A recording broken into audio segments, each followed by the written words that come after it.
Hey guys, welcome back to my channel. I haven't read from my Feast of Days since September the 23rd, so I'd like to read today's, being October the 5th, Feast of Days. Dozens of experts are ready to tell you what cannot be done.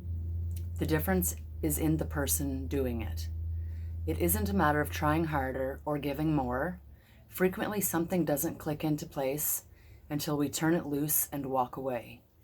The release is not to accept defeat, but it is saying we have done what we can, and now we are ready. We've done what we can, and we will now stand and let it work. Mental and spiritual work continues on even after we relax. The mind will try to take over, but it can be brought into line by the spirit, which is most important from start to finish. It furnishes the wisdom, the gratitude, the connection with Una Liv Hai, who made all things. The Great Spirit put it in the right place. Aparuhish. That's who today is from, Aparuhish. So, I've been an addict probably my whole life, if I'm being honest. The first time I noticed that I had an addiction or an addictive personality was 12 years old or so, which started with smoking cigarettes, then drinking, then getting into smoking weed. And then when I was 20, things started to get started getting into heavier drugs, and off and on just partied and drank and did drugs until I was 35, I think, 35, 2014. And I met a man who I thought I cared very deeply about.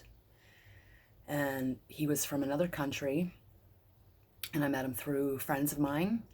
And he came from France down to spend some time with me in Canada.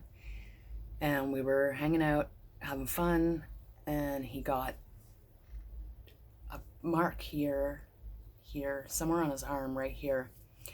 And he told me that it was a spider bite. And I was being naive. I didn't know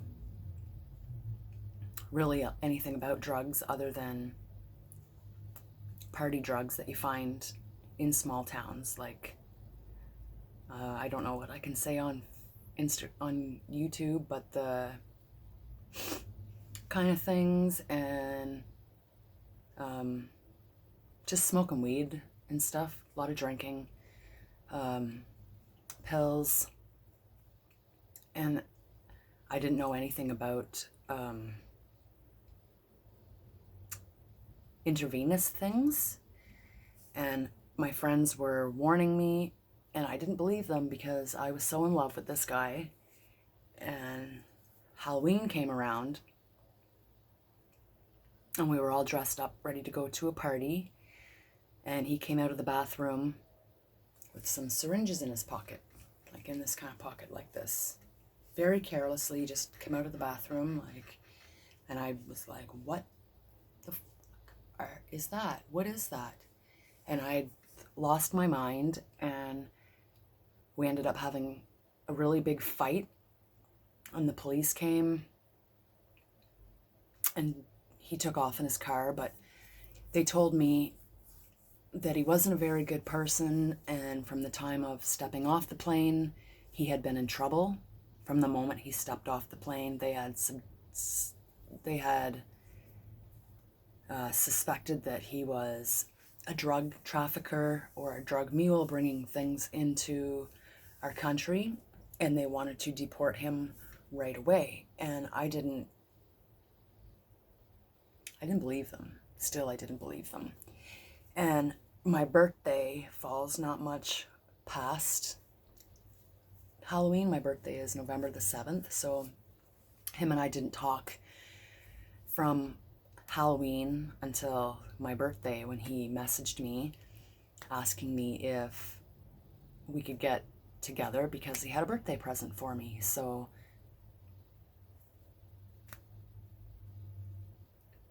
I wanted to see him. I cared about the guy and I wanted to see him, so I relented and I let him come down to my house and spend some time with me. And during that time, I had a collapsed vein in my arm. So I went to the hospital and I had suspected that he was poking me in my sleep. And I went to the doctor, and my doctor didn't believe me because I had also had a sore on my hip where I thought maybe he was muscling shots into me. So I became an addict from him doing that. And within 6 months, I recognized that I was an addict and I sought help. I went to the methadone clinic June 1st, so it's hard to keep track of these dates. I know these dates, but it's hard for me to tell a story and put these dates into perspective for other people. So that I said Halloween, my birthday, June, I went to the methadone clinic and I got on methadone. And then I was still using, trying to find my dose where I was comfortable and I could stop using and still not get sick from withdrawals, because withdrawals from those kind of drugs opiates are hell. I don't know if any of you are recovering addicts or know what methadone is like. What opiates are like. They're very hard on your system. You feel like you're gonna die if you don't have them. So I got help because that's not my life. That's not who I am. Like, I dabbled in things, but I always thought that I was reincarnated as Janis Joplin. That's why I would never pick up a needle in my life. Never. But I trusted this guy. I loved him. I trusted him. I let him into my bed and he turned me into an addict. So I got help, but I was still using. July 9th, I got an abscess on my arm right here. I don't know if you can see that. An abscess on my arm right there. And I don't know if you know what an abscess is, but it's a bacterial infection. So it started here and it made its way up to here, and my arm was probably about this big, and they feared that I was going to lose my arm. So I went into the hospital and I had been put on an intravenous line with the strongest antibiotics that was known to man at the time. And I stayed on that drip 24 hours a day for 9 days. And fortunately for me, I survived. They saved my arm. And I've been clean since July of 2014. I have relapsed one time. Life got very chaotic. I lost my niece to addiction under suspicious overdose circumstances. And in the same month, I lost a cousin of mine who him and I were like brother and sister. And I didn't relapse on my drug of choice. I didn't relapse intravenously. I just took a couple of pills. I don't know what I wanted. I wanted the chaos in my brain to just stop. Just for a minute, just to stop. I was overwhelmed, and that didn't help. The only way through it is to talk, therapy, support, and people that love you, people that understand. And I don't have any of that, so it's been super complicated trying to remain optimistic and positive and upbeat. So if you guys understand, or if you wondered, what the fuck is up with that girl? Like, why? I want you guys to just have a little bit of insight as to my background, and maybe, I know I'm not the quickest gun in the holster, but my intentions are good, and I do have a past. I know everybody has a past. Yes, everybody has a story. We all have got stories. But one thing I find that has helped and that's gotten me through it is this.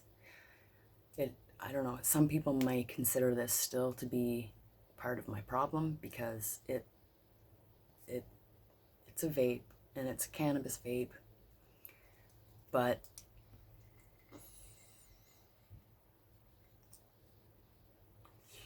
I don't find this to be any worse than this vape. If anything, they're the same kind of hell. I don't know, one is just as hard to get off as the other one. But when I'm stressing out, can't find my bearings, I can take a couple puffs of this, and it helps bring me back to some sense of calmness, where I can take myself away for the moment in order to bring my mind back to a place of, okay, well, I'm able to think now. I know that not everybody agrees with the cannabis community. I live in Canada. I'm in Ontario. We fought long and hard for cannabis to become legal. It is legal. There's stores just like Circle K. You can go, you can pick out what you need. It's an above 19, so it's catered to adults, and we're very sticklers on not giving to minors. So again, I know that not everybody agrees with the cannabis community, but it's gotten me and kept me from relapsing on opiates, on more harmful drugs that have the potential to kill me, rather than something that calms me. The guy thought that I would give my children up, move to France with him, or move to Switzerland with him. That was the whole purpose of misery loves company, I guess. He wanted to, I don't know what his intentions were. Being a French Mexican, that's where he was half French, half Mexican. All of my friends distrusted him and thought that I was potentially going to be trafficked. And I don't know, I think about it often because the process that it went, it just, the other shows I've seen, it seemed like, I don't know. I don't know if I don't know if I'm too old, maybe to be trafficked to be human trafficked. Maybe I'm too old for that. I don't know. Not too many. It's usually kids that are trafficked. Not many want a 35-year-old Canadian woman. I don't know. Maybe, I don't know. I will forever be questioning that. And the guy passed away this year of an overdose. And let me tell you, I know it's not nice to say, but I danced a dance of freedom because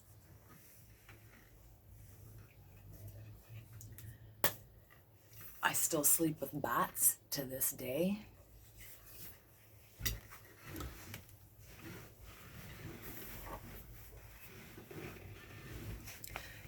I still sleep with a knife to this day. And let me tell you, this bitch would probably take a head off. So, yes, I have PTSD. Yes, I have anxiety. Yes, I have all those things that go along with trauma of a person who was abused, violated, because I was. It's very unfortunate that I gave my trust to somebody and they ruined it. I don't know, for the rest of my life, because it's, when somebody does that to you in your sleep, it's hard to trust again. But I'm working on it.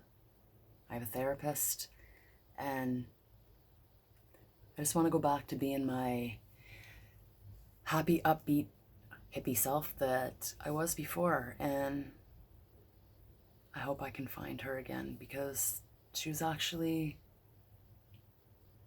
that girl was pretty fun. That girl was pretty cool. And I miss her. But I'm not going to get sappy. I just wanted you guys to have a little bit of insight as to my background, my story of potentially being human trafficked for whatever it was that he wanted. I don't know. I can tell you more on that story later. I hope you guys have a great Monday. If you have any questions, leave it in the comments. Please subscribe. And I have 1,000 more stories, because I've had one heck of a life, let me tell you. It's been fun. It's been entertaining. Sometimes it's scary. And I've always come out, because I'm still here. I survived. Mind you, I do have BPD. And one of the common traits of that is that I think that something happened to me and this is my coma life. And you guys are all a part of it. Convince me otherwise. That's my story. Love you guys so much. And I'll see you in my next video. Bye.